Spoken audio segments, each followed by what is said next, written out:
Jain friends, आज की class में देखते हैं अंडमान निकोबार द्वीप समूह की प्रमुख जनजाति। वो जनजाति है सेंटिलीज जनजाति।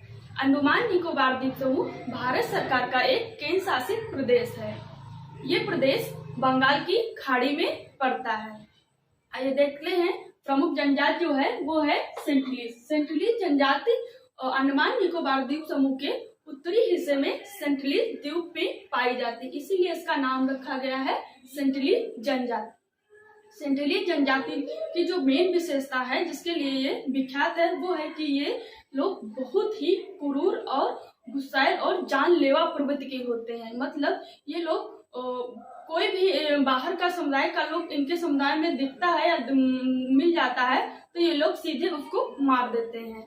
मेन विशेषता इनकी ये है कि ये लोग जिसको भी देखते हैं अपने समुदाय से बाहर उसको मार देते हैं। यहाँ तक ये लोग अगर इनके खुद के बच्चे होते हैं, अगर इनसे मेल जोल नहीं रखते हैं या फिर थोड़ी ये लोग काले होते हैं बच्चे, अगर थोड़ा से गोरे भी दिख जाते हैं तो ये लोग उसको भी मार देते हैं। मतलब अपने समुदाय से बाहर कुछ भी ये देखना सुनना पसंद ही नहीं करते हैं।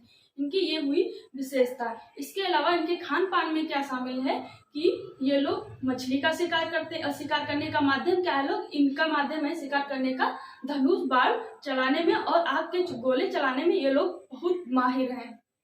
तो धनुष बाण के माध्यम से ये लोग मछली का शिकार करते हैं, नारियल का पानी पीते हैं। इसके अलावा मांस जो होता है जानवरों का वो भी खाने में प्रयोग करते हैं।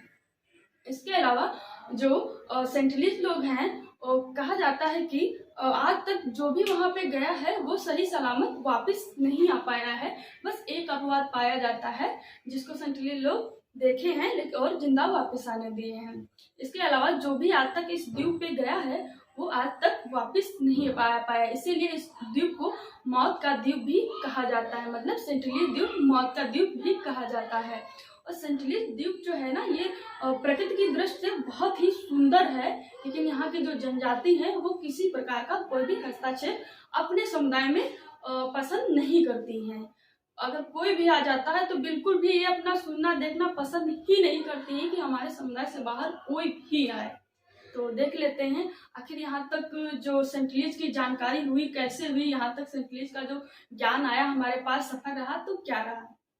तो कहा जाता है कि आखिर ये जनजाति क्रूर या ये सब ऐसे जानलेवा क्यों हुई।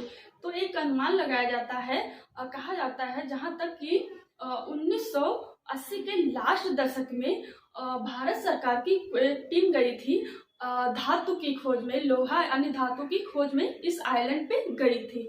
तो जो इस टीम के माध्यम मध्य और सेंटिलीज के जो परिवार थे समूह उनके मध्य बहुत भीषण युद्ध हुआ था जिसमें काफी संख्या में सेंटिलीज भी मारे गए और वो जो टीम गई थी भारत सरकार की वो भी मारी गई। तब से अनुमान लगाया जाता है कि सेंटिलीज लोग जो बाहर समुदाय के लोग होते हैं उनको न आना पसंद करते हैं ना देखना पसंद करते हैं। उनको लगता है अगर कोई बाहर से आ रहा तो उनके पूर्वजों को उनके बच्चों को मार ही डालेंगे। तो ये माना जाता है, एक तर्क दिया जाता है कि आखिर ये लोग ऐसे हैं क्यों। तो अब देख लेते हैं सफर। तो ये सफर पहला स्टार्ट हुआ कि 1981 में एक मुसाफिर थे, उनका जहाज गलती से डायरेक्शन ना सही हो पाने के कारण गलती से इस आइलैंड पे चला गया। तो उन्होंने देखा इस समुदाय के ऐसे ऐसे लोग हैं जो जैसे ही हमारे नाव हमको देखे वैसे ही तुरंत ही धनुष बाण तान लिए।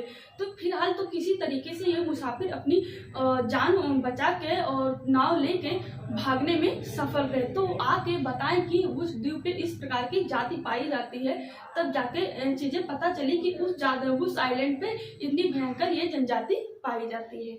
दूसरा सफर रहा कि 1991 में भारत सरकार की तरफ से एक थी रिसर्च की स्टूडेंट, उनका नाम था मधुबाला चट्टोपाध्याय। तो मधुबाला चट्टोपाध्याय थी तो ये रिसर्च स्टूडेंट थी। तो ये रिसर्च करने के माध्यम से ये एंथ्रोपोलॉजिस्ट डिपार्टमेंट से संबंधित इनका रिसर्च पेपर था तो उसी के माध्यम से गई थी। तो मधुबाला चट्टोपाध्याय इस चीज में सफल हुई। कैसे सफल हुई कि जो सेंटिलीज लोग थी उनके लिए ये नारियल लेके गई और हथियार लेके गए, क्योंकि उनको प्री यही जो चीज़ें थी, नारियल और हथियार, क्योंकि उतना नहीं बना पाते। तो इस वजह जब इन लोगों ने मधुबाला के टीम ने उनको नारियल और हथियार दिए तो वो लोग प्रभावित हुए। थोड़ा सा लालच के माध्यम से उनसे संपर्क हो पाया, लेकिन संपर्क, अब भाषा तो इनकी अलग है, सब कुछ अलग है, नहीं हो पाया, लेकिन हाव भाव से इन्होंने कुछ ऑब्जर्व किया। तो आके वो सूचना मतलब कि एक मिली कि वहाँ की जनजाति ऐसी ऐसी है और ऐसा ऐसा कल्चर है। आगे का सफर रहा कि 2004 में भारत के हिस्से, मतलब अंडमान वाले हिस्से में बहुत बड़ी सुनामी आई थी। तो सुनामी आई तो उसके 2-3 दिन बाद भारत सरकार ने इस आइलैंड के बारे में भी सोचा कि वहाँ के जब इतना बड़ा सुनामी आया है तो वहाँ की जनजाति भी हमारी काफ़ी त्रस्त हो गई होंगी और परेशान होंगी। तो सोचे कि कुछ हेल्प कर दें, उनको कुछ खाने की चीज़ें प्रोवाइड करा दें। तो इसलिए भारत सरकार ने एक सेना का वो भेजा, हेलीकॉप्टर भेजा। तो हेलीकॉप्टर के माध्यम से सोचे कि कुछ खाने पीने का सामान डाल देते हैं तो ये लोग अपना खा के पेट भरते रहेंगे। लेकिन इन जात के जो समूह के लोग थे वो जैसे ही हेलीकॉप्टर को देखे वैसे तुरंत ही धनुष बाण तान दिए और चलाने लगे और आग के गोले भी फेंकने। इनका रिएक्शन देखी भारत सरकार की टीम ने, तो वो तुरंत ही आदेश दिए कि तो हेलीकॉप्टर लैंड नहीं किया गया किसी प्रकार से भी, वो वैसे गए वैसे वापस आ गया।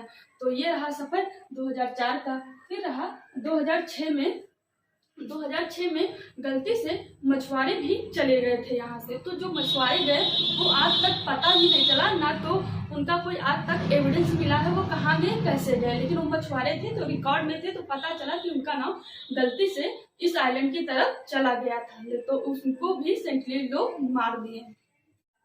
और इस आइलैंड पे एक अमेरिका के ईसाई धर्म प्रचारक गए थे, जॉन एलन। वो गए थे और किसी तरीके से वो जाने में, उस आइलैंड पे जाने पे सफल तो हो गए, लेकिन वो काफी मतलब कुछ दिन मछुआरों के माध्यम से घूस दे के उस आइलैंड तक पहुंच गए चोरी से, और काफी उनको घूस दिए, उस माध्यम से मछुआरे उनको क्रॉस तो करवा दिए, लेकिन वो भी जिंदा वापस नहीं आ पाए। लेकिन वो अपनी 20 पन्नों की रिपोर्ट प्रस्तुत करते हैं जिसमें वहाँ के सेंटिनलीज के बारे में कुछ जानकारी देते हैं कि ऐसा ऐसा ऐसा ऐसा हुआ था।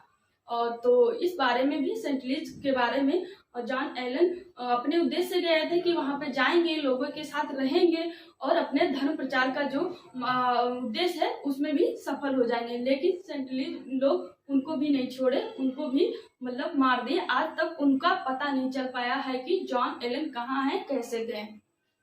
तो एक इंटरनेशनल संस्था है, उसका नाम है सर्वाइवल इंटरनेशनल, एक जनजाति संरक्षण संस्था है। तो उसका मानना है कि ये इस आइलैंड की जो ये सेंटिनलीज जनजाति है ये बहुत कमजोर जनजाति है, इनके अंदर रोग प्रतिरोधक क्षमता बहुत कम पाई जाती है, इसलिए इन जनजातियों का जो वो होता है जनसंख्या वृद्धि वो ज्यादा देखने को नहीं मिलती है। इस आइलैंड पे एक और जनजाति पाई जाती है, वो है जारवा जनजाति। इस आइलैंड पे जारवा जनजाति पाई गई। जारवा जनजाति को भारत की सबसे प्राचीन जनजाति कहते हैं। ऐसा इसलिए कहते हैं कि ये जनजाति जो है ना, जो अफ्रीका को मानव उत्पत्ति का सर्वप्रथम साक्ष्य अफ्रीका में मिला था। तो जो इसका जीन है वो अफ्रीका के जीन से मेल खाता है, इसलिए इसको भारत की सबसे प्राचीन जनजाति कहते हैं, जारवा जनजाति को। तो ये रही प्रमुख जाति जो सेंटिनलीज और जारवा जनजाति है। इनका जो समय पीरियड माना जाता है वो 60,000 ईसा पूर्व माना जाता है। सोचे कितनी पुरानी जनजाति है, लेकिन इनका जीवन अपने ही हिसाब से वैसे का वैसा ही आदिमानव वाला जीवन ही आज ही व्यतीत कर रहे हैं। उनको किसी प्रकार से 5G 4G 7G किसी से कोई मतलब नहीं है, उनको बस अपने समुदाय से वही खाना पीना सोना उसी में ही खुश रहते हैं, वही पसंद करते हैं, बाकी चीजों से कोई मतलब नहीं है। तो आई होप आपको समझ में आए होगी सेंटिनलीज जनजाति। जय हिंद।